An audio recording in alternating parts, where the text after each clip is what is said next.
It's that time of year when the league, teams around the league propose rule changes. The Lions want to alter playoff seeding. The division winner with the best overall record would be still the number one seed. They get a bye, but after that, teams would be seeded by record, whether they won their division or were a wild card team. The owners meet in 10 days. Senior NFL reporter Jeremy Fowler joining us now with much more. Another rule change proposed by the Packers is the banning of the tush push. And you see the Eagles, they've had a ton of success with this through the years. What are you hearing about this development? Well, Kevin, it's funny. I texted with a few executives today, and they think that this could pass with a majority vote based on the guise of player safety. That's been an issue for some people speaking out about it possibly being a playoff or, some sort of safety issue. Sean McDermott with the Bills has mentioned that. So they're going to meet late March, early April in West Palm Beach NFL owners meetings. They will vote on this proposal from the Packers. They need a 24-8 majority vote. There are still enough people around the league, some of the old school football folks who believe that this is a true football play, so maybe that's enough to salvage this. And look, there could be some politics involved, right? The Eagles, they're on top. They just won the Super Bowl. Do other teams want to take their advantage away? Yeah, keep in mind, Philly has 23 rushing touchdowns of exactly 1 yard across the last 2 seasons, 5 more than any other team. It works. Try and stop it. How about that? All right, let's go around the NFC East and talk about the Giants and their quarterback situation as they await the decision of Aaron Rodgers. Where are we on this? Yeah, Kevin, the wait has been long enough where people around the league are starting to wonder whether the Giants are going to pivot here to another quarterback. And I spoke to somebody with the team who said that they've had to kind of cover themselves the last week by having Russell Wilson in the building, having Jameis Winston and Joe Flacco in the building. So they are coming around to the reality that they might just need to pivot to one of those quarterbacks, because Rodgers, at least the sentiment around the league is that he could be a Pittsburgh Steeler. That might be his best on-the-field option, best chance to win. If so, the Giants are prepared to cover themselves here. I don't know how long they're going to wait. I get the sense that they might try to act on something here, not in short order, but at least in the next week or two. We are exactly 5 weeks away from the NFL draft in Green Bay, and keep in mind the Giants have the 3rd overall pick. Jeremy, thank you so much. Big name veteran wide receivers available. Stefon Diggs, Amari Cooper, Keenan Allen. Diggs coming off ACL surgery, ending his Texans season. Cooper also battled injuries. His numbers were down with Cleveland and then Buffalo. Allen struggled in his year in Chicago. Mina Kimes and Bill Barnwell join us now to make us smarter. Bill, which team do you believe has to sign one of these veteran wideouts? Ooh, I'll throw a team out there we haven't heard much discussion about, the Cleveland Browns. And look at the advanced metrics for them. They left a lot of big plays on the field last year. Per the NFL's next-gen stats, they were last in the league in receptions over expected, last in the NFL in receiving yards over expected. And I know, hey, Jerry Jeudy had a good season. They have David Njoku. There's not an empty cupboard there. But if they do go out and draft a quarterback in this year's draft, they could get a Shedeur Sanders or a Cam Ward perhaps. They're going to want to get as many pieces around that young quarterback as possible. So if they can go out and add one of these veteran wide receivers to play next to Jerry Jeudy, next to David Njoku, I think that'd be a big positive for the Cleveland Browns.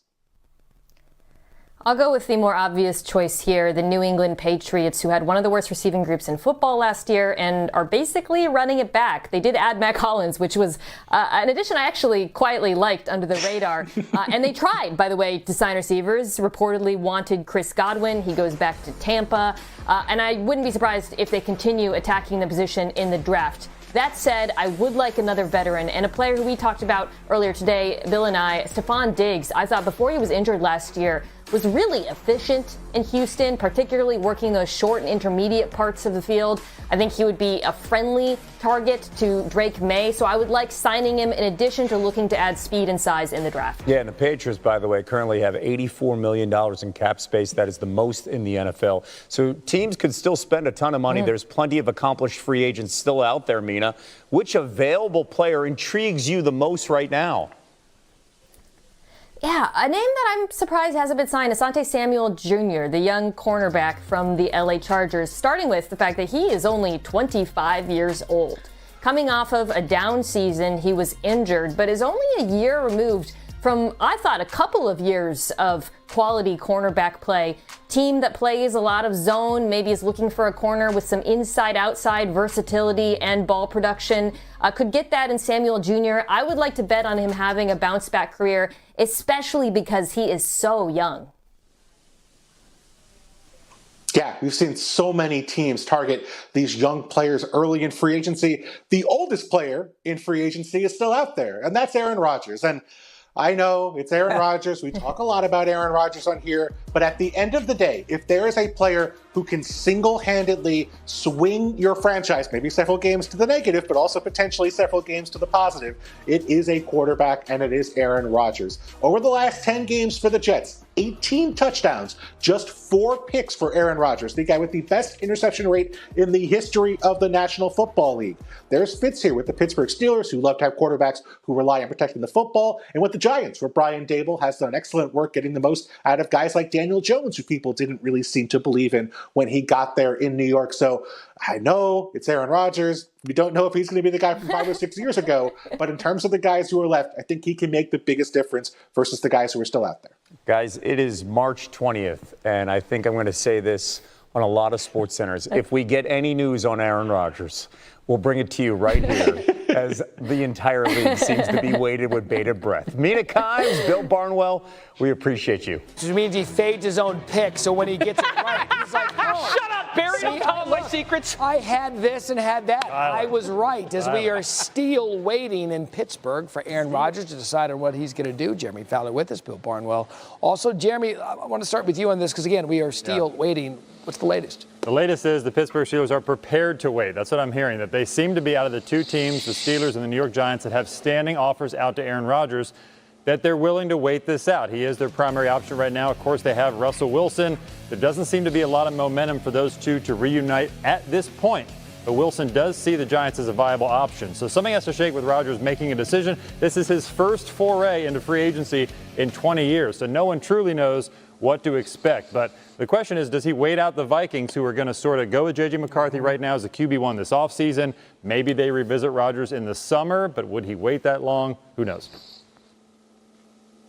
At some point, this has to end, and Aaron Rodgers has to sign somewhere. I promise. I think the Pittsburgh Steelers are the best fit of those teams because of what they ask their quarterbacks to do. Protect the football, end the drive with a kick, either a field goal, an extra point, or a punt. They are 36-11 over the last 4 years when they win or tie the turnover battle in games, just 2-18-1 when they lose the turnover battle. One of the worst marks in football. Aaron Rodgers, the one thing he has done throughout his career consistently, protect the football. Best interception rate in the history of the National Football League. Even last year, last 10 games with the Jets, 18 touchdowns, just 4 picks. So in terms of the on-field fit, protecting the football, getting off the field, making smart decisions, I think Aaron Rodgers fits best with the Pittsburgh Steelers. Pre-draft, post-draft? I still think pre-draft. Yeah, this will get wrapped up.